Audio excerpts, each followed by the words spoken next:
Ən asan hesab elədiyi müharibənin həlli hələ də mümkünsüz olub, lakin ən çətin hesab olunan müharibə isə rahatlıqla həll oldu. Bu sözləri Amerikanın prezidenti Donald Trump deyib.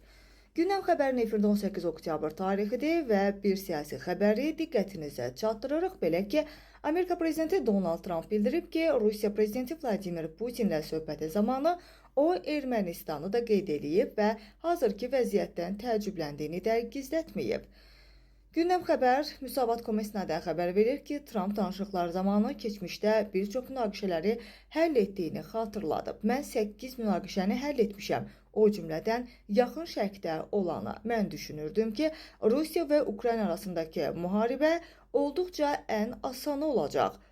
Trump Putinin reaksiyasını da belə təsvir eləyib. O dedi ki, bu inanılmazdır, amma ən çox təəccübləndiyi məsələ isə yaxın şərqdə vəziyyəti nizamlamağımız olub.